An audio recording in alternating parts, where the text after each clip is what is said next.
I'm Layla Gentil. And I'm Marcus Rosati. And this is Passport Necessary, a podcast dedicated to growing up as a TCK and how it's affecting us now as adults. And today we will be talking about Setsubun, which is a Japanese festival, which this year is being celebrated on February 2nd. So Marcus, what is Setsubun? So Setsubun is essentially for the Japanese, the first day of the spring after the winter.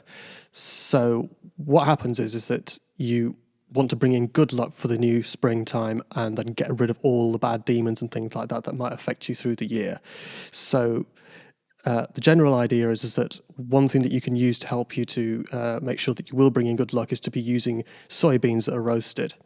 And what you do is you use them and throw them around either the house or a temple or something like that. And this is supposed to scare away Oni, which is basically a demon or an evil spirit. Once you've done that, the thing that you then do is you will pick out a number of beans that is associated with your age. So, for example, if you're 20 years old, what you'll do is you'll take 20 beans and eat them. When I was growing up, we were taught that essentially you would also eat an extra bean for good luck. And this is supposed to make sure that you have good luck through the year. So it would be, if you were 20 years old, for example, it'd be 20 plus 1, so you'd eat 21 beans in order to bring in the good luck. It seems quite likely that it's associated with things that came over from China very early on in Japanese history. So probably around 1600 years ago, something like that, maybe a bit later than that, but when the early Japanese kingdoms were setting themselves up, they brought over a lot of Chinese stuff. So it might be associated with the Chinese New Year, which does happen roughly 10 days later in this case, on the 12th of February. Mm-hmm. It's a lunar calendar, essentially. Yes, that's the other thing. I'm not sure how the lunar calendars work, but I do know that certainly that some lunar calendars have a tendency to drift, but I don't know how they work them in terms of the Japanese festival, because I know that it can shift slightly through the year. Mm-hmm. So it could be from either the 2nd to the 4th of February, but it doesn't shift as wildly as Easter can, because Easter shifts in the Western calendar by up to a month in some cases, just because of the way it's found, and that works on a lunar calendar as well. So it's a different way of using a lunar calendar. I'm not sure how the Japanese use their lunar calendar in that sense specifically. Mm-hmm.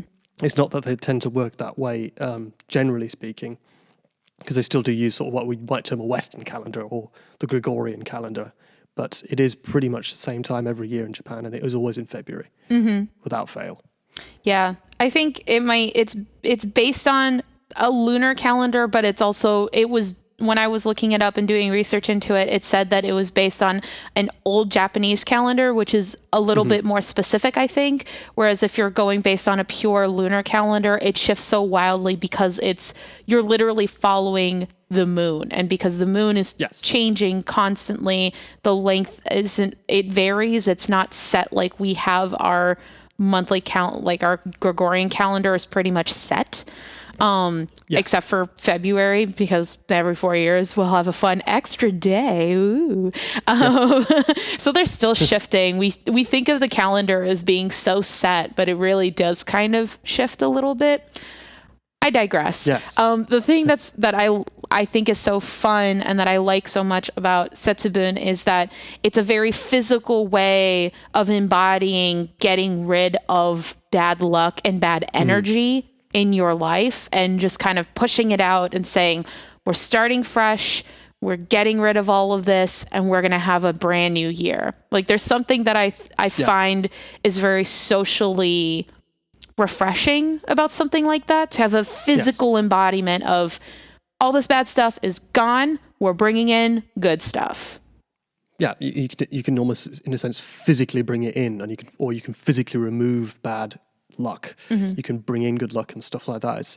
You create your own luck in a sense, almost literally.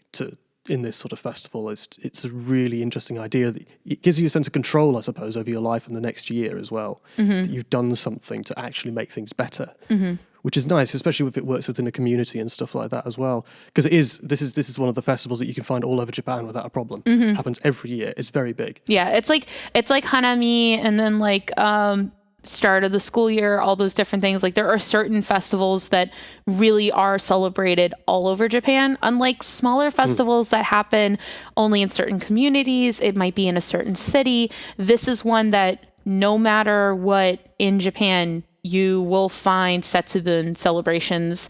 Almost all the temples have something related to it. Like it really is a big deal within the community. It's like New Year's in China or New Year's here in the West. Like everyone in some way, shape, or form celebrates it in their own way. Yes. Yes, it's one of those things that you would be aware of definitely when you're in Japan, because it was something.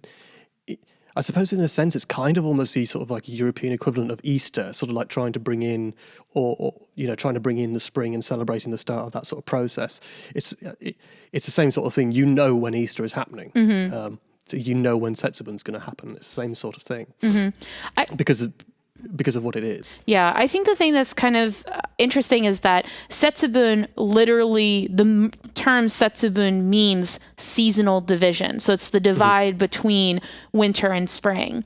And people hear February and they're like, wow, that's really early for spring. But Japan has a very different seasonal calendar. Like the seasons are a little bit different in Japan than they are in the West, especially northern Europe or North America. So it makes sense that their season might start a little earlier than it would for us.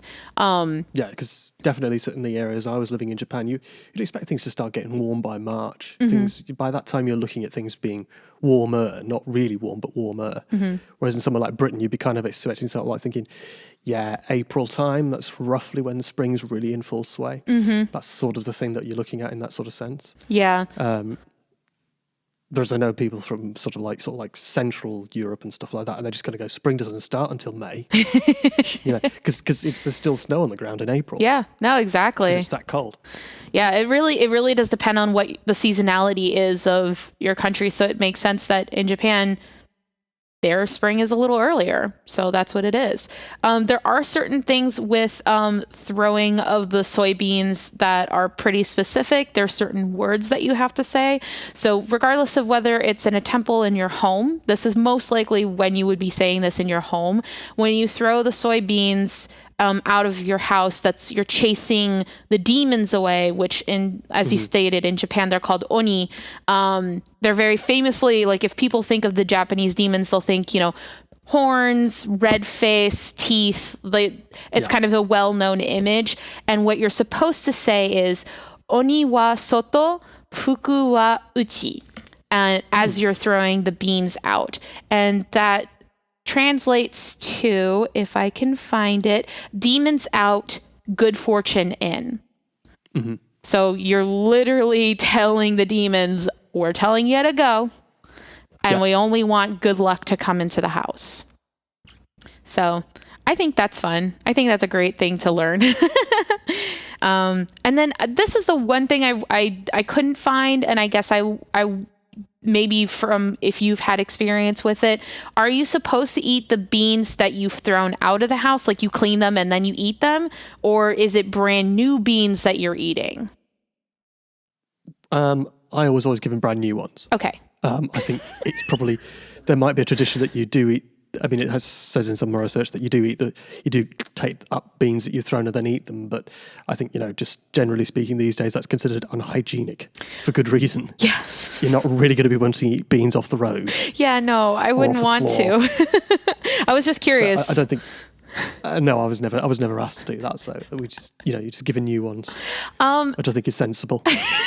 Yeah, exactly. And then I was curious why soybeans specifically.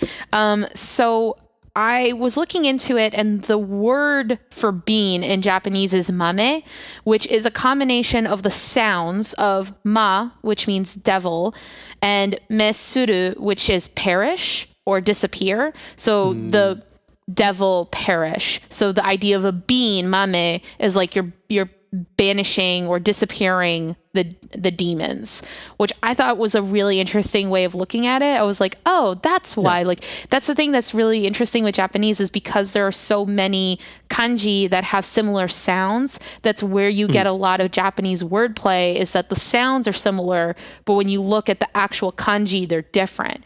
So based on context, that's how you know what you're talking about. But that's how the wordplay will happen, where it's like, it's ma, but it's a different kanji. So that's where you get that like little, I see you're being very sneaky.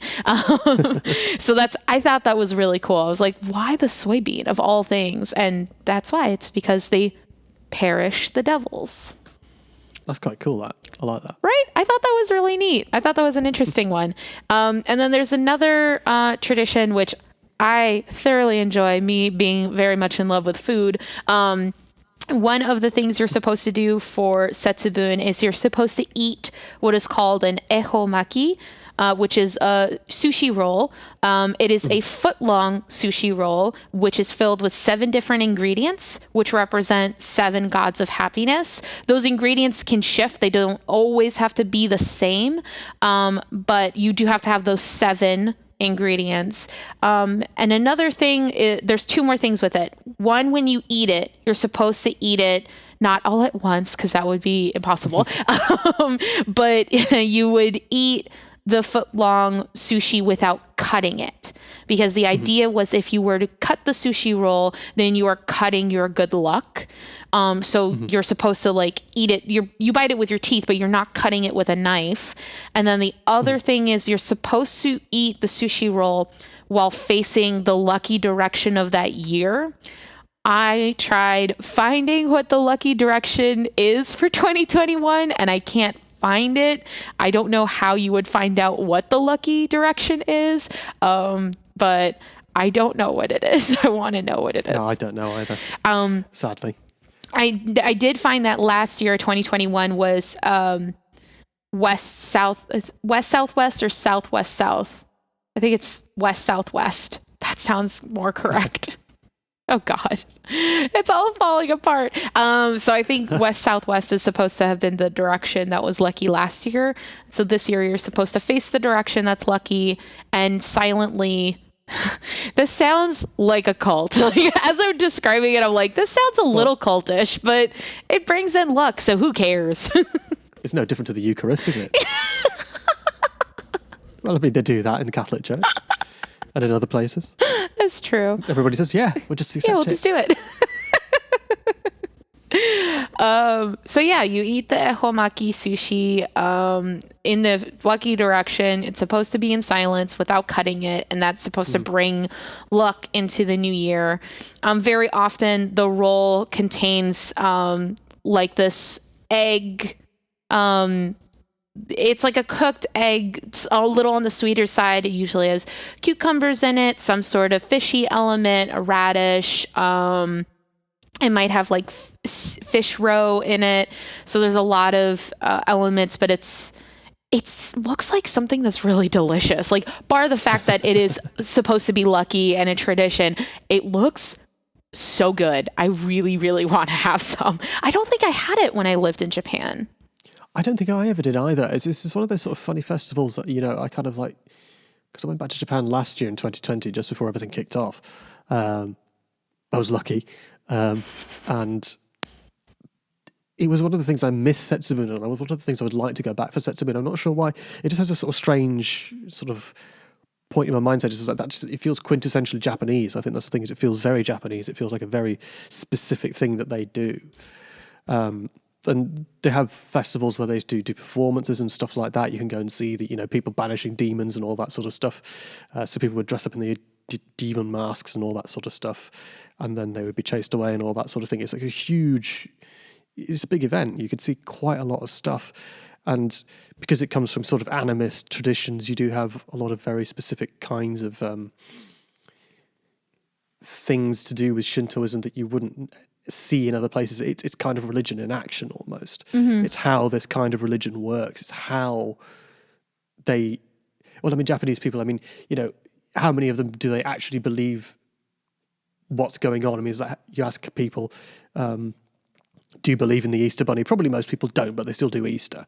I think it's a similar sort of thing in lots of ways. I'm not sure how many people actually 100% believe it, but they all do it. Yeah, I think that's one of the things that's so interesting about Setsubun, and I think with religion in general in Japan, is, at least based off of the conversations I had with friends of mine who are Japanese, and who grew up in Japan, there's the sense of they're not very religious, or they don't really like believe in the way that Westerners say, like, I believe in God, I believe in whatever it might be. I think it's more of it's practical, it is useful within your life. And we've kind of talked about that when we talked about religion, but I think the way that religion now is approached in Japan is in more of a practical sense, where it's like, this will bring me luck, or this will help me, or maybe this will ensure that bad things don't happen. So it's more of a nitty gritty everyday, like, how will this affect my daily life? How is this going to help me out? Rather than believing in a general, like, I believe in God, or I believe in whatever it might be that you believe in. So I think it's an interesting way of seeing it. And the fact that Setsubun I think it's the most visible that this religion gets. I think it's one of the few times that the religion actually is visibly seen by everyone. Because most of the time it kind of doesn't hide, but it's not in your face. It's not like in the West where you see churches everywhere and you see like people preaching on corners or whatever it might be. There's definitely an element in Japan where people go to temples and people will, practice, but it's far more quiet and more understated. So it's so interesting to see Setsubun where that is very visual. Like, you see it, you know Setsubun is happening. People are throwing soybeans, people are dressing up as oni. Like, it is a very, not in your face, but it definitely is like there is something big that's happening and everyone's taking part of it, which is kind of fun to see. Yeah, I mean, it has. The thing is, you got the thing about Japan is it seems to have managed to kind of like get multiple religions and just kind of stick them together and just leave them in the. Most of the temples and things like that are Buddhist, or some denomination of Buddhism or something like that. But the Shintoism never really went away. It seems to be so a lot of the shrines you'll see will be sort of based on Shinto beliefs. It's an animist religion, so it becomes a bit difficult to sort of separate it from the fabric of the way things are done, because it is, as you say, kind of a practical thing. Is you're just doing stuff. It's not 100% like there is some god somewhere that's going to do something. It's kind of like, well, I better be nice to that tree over there just in case. I better be nice to that over there just in case. It's that kind of thing. It's everything has its own spiritual element. It has its own spirit. Yeah, which is important to remember. I think I think it's a difference between something where it's like, how do I put this? The thing that's so fascinating with Shintoism and with a lot of animist religions is that there's an element of it's tied to something that's physically there. Yes. Like, you can see that tree, you can see that rock. You're aware that those are physical things within nature that if you affect it in some way, whatever lives within it might come back and be like, hey, that wasn't cool, I'm going to curse you, or whatever. Whereas I think with a lot of the other religions, the monotheistic religions, it's kind of based on just blind faith. It's this idea of like, just believe in it. You don't see it. You don't really know it's there, but you just have to believe in it. And it's a little different. There's more of almost a tangibility with animism that you don't really get. Yeah, it's interesting. I personally don't believe in anything, but I do find it fascinating to kind of see the differences between how it is approached. Yeah, and it's useful to get into the mindset, because you do kind of, even if the people in the culture don't believe what they're doing as such, you can tell sort of where the culture's coming from. Having a knowledge of how it works and being able to an extent understand it is important, I think, especially when you're trying to look at Japan. Because of the history and because of the culture and all that sort of stuff, it has specific things that you do have to remember. So you do have to know about Buddhism, you do have to know about Shintoism to an extent. Shintoism less so, but Buddhism definitely. But then if you want to understand what you're seeing on the street, sometimes knowing a little bit about Shintoism is quite important. Yeah. Because why is there this little shrine? It's like, well, because it's to do with this, or why are they so interested in tanukis, which is raccoon dogs? I Why are love they so interested tanukis. They're so cute. Yeah. So I've been playing Animal Crossing. I know I'm super late to the game.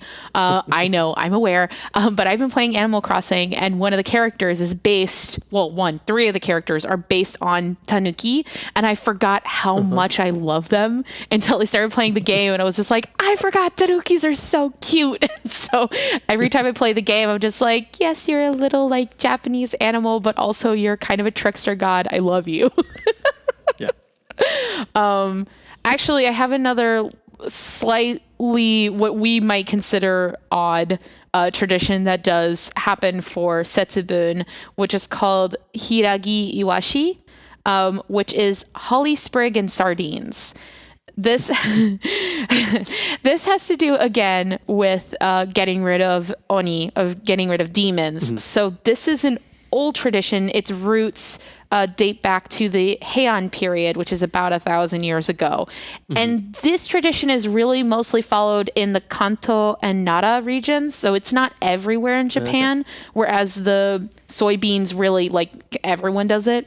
Everywhere does, yeah. So with Hiragi Iwashi, basically what happens is that people will decorate the entrances of their homes with baked sardine heads that are put on holly sprigs. So you kind of like decapitate the sardine and then put the baked heads, like stab it onto a holly sprig.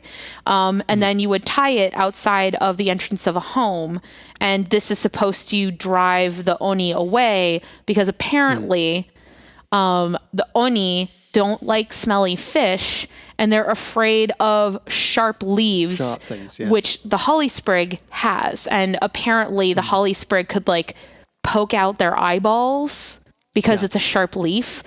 So that's why they do that, which I love that combination. Like, it's so like, they don't like sharp things. Okay, holly sprig, get it, love it. They don't like smelly fish. Okay, sardines are kind of smelly, love it. Now put them together. And it's like, what? We've got a secret weapon. And when you see it, it literally looks like a sprig of a tiny bit of a tree branch with dead fish heads on it. It's like, imagine that in your mind's eye. That is what it is. It's amazing. Well, it's interesting because it kind of, a couple of points there, because didn't they used to actually kind of like burn the sardines themselves to get rid of the smell and stuff like that? And it's funny because you kind of say, well, that seems like a strange thing to do. But the thing is that I'm recently watching something to do with plagues, because it's, it's a plague going on, so why not learn something about another one? But like back in the Middle Ages and sort of later on, one of the things that they used to try and do was when they had a plague, obviously the first thing you see sort of like huge masks with like a bill on it.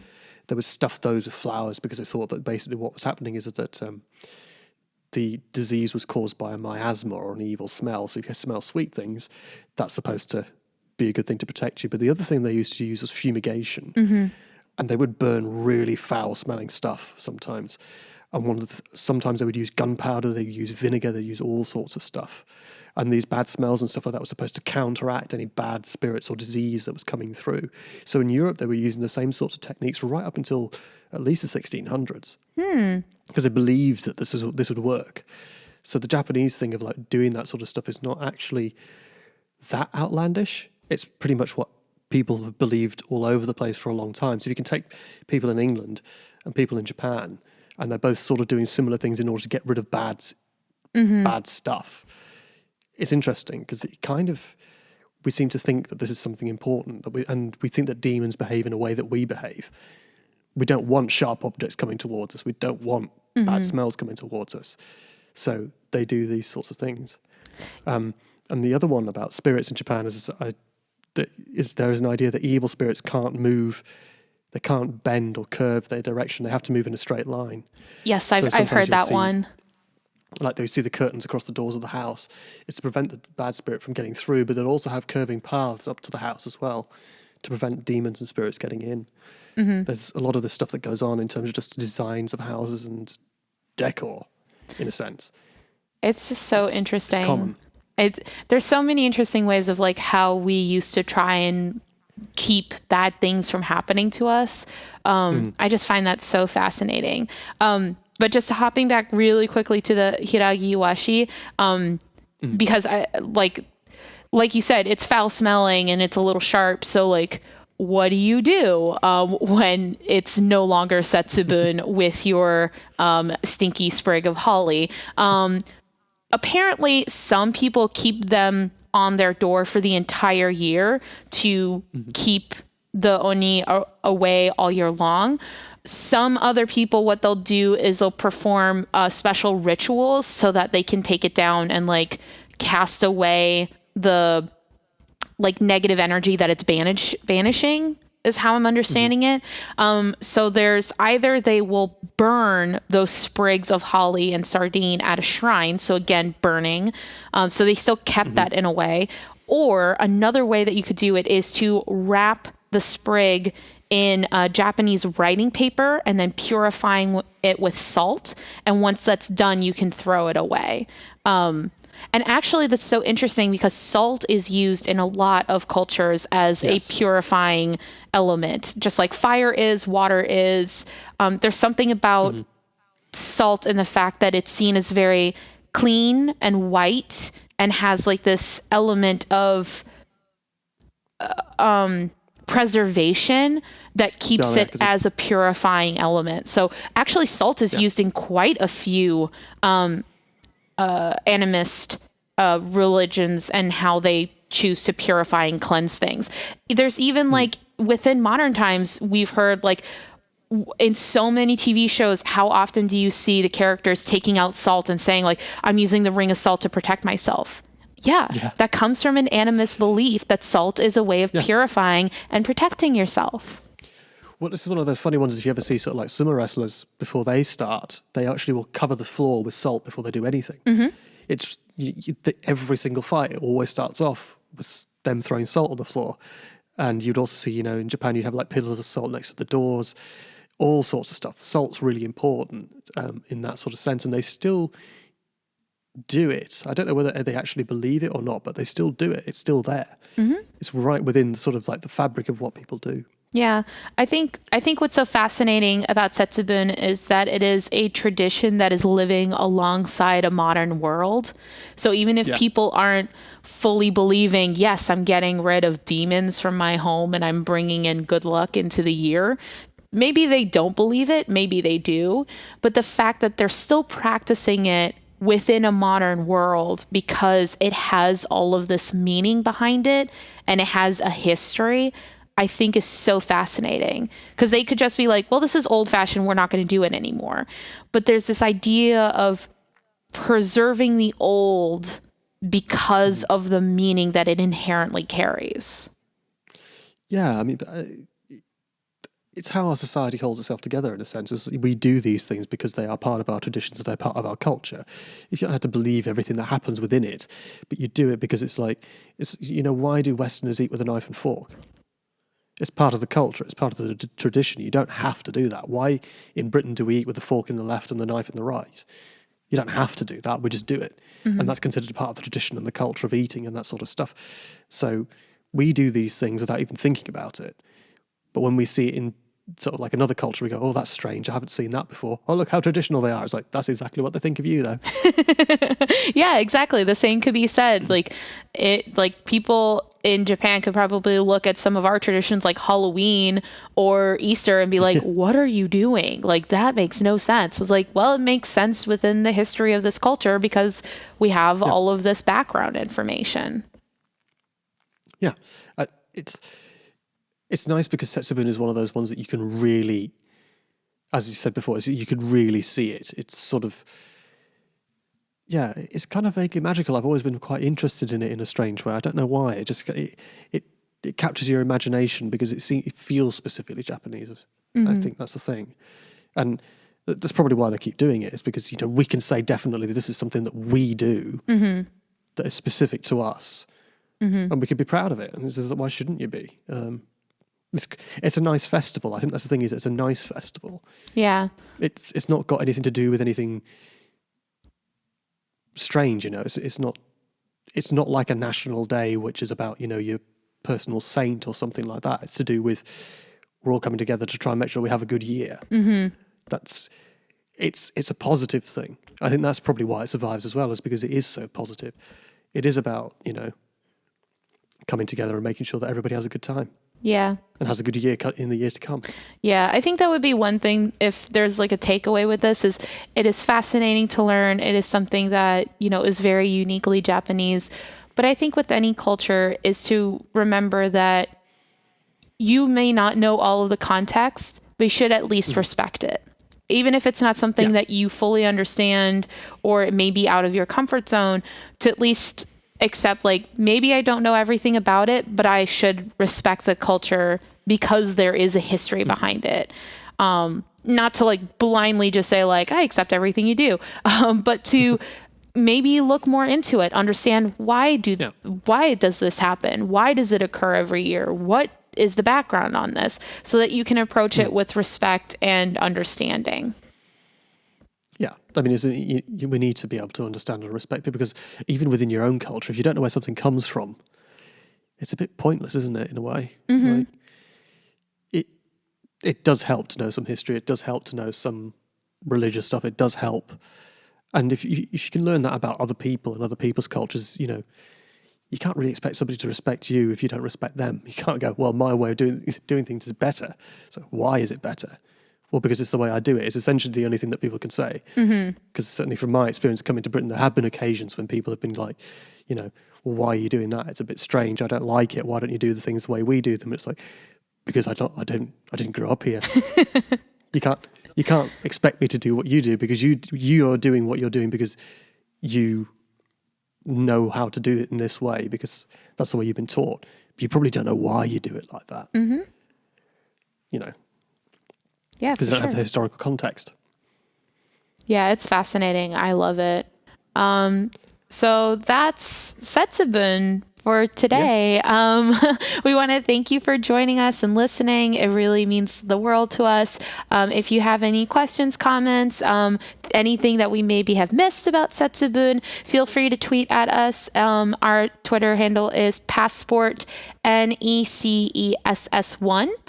You can also leave a comment or any sort of review on our podcast is huge. We're still a growing podcast, and it really means the world to us. So definitely feel free to do that. And thank you so much for joining us today. Yes, thank you. Have a good one. Bye. Bye. Bye.